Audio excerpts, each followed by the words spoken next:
Hi everyone, welcome to Glitch Guru. In today's video, we'll show you how to add highlights on Instagram without posting them to your story for everyone. You can upload a story specifically for close friends. First, open the Instagram app and go to your profile. Tap the plus icon to upload a new story. Select the photo or video you want to upload, then tap the arrow icon to proceed. In the sharing options, choose Close Friends, making sure only one person is added to your close friends list.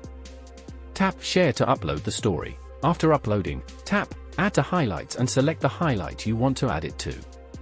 This way, the story will only be visible to your close friends but will still be added to your highlights for others to view. If you no longer want the story visible to your close friends, you can archive it after adding it to highlights. The highlight will remain visible, but the story will be removed from your feed. If you have any questions, feel free to ask in the comments below.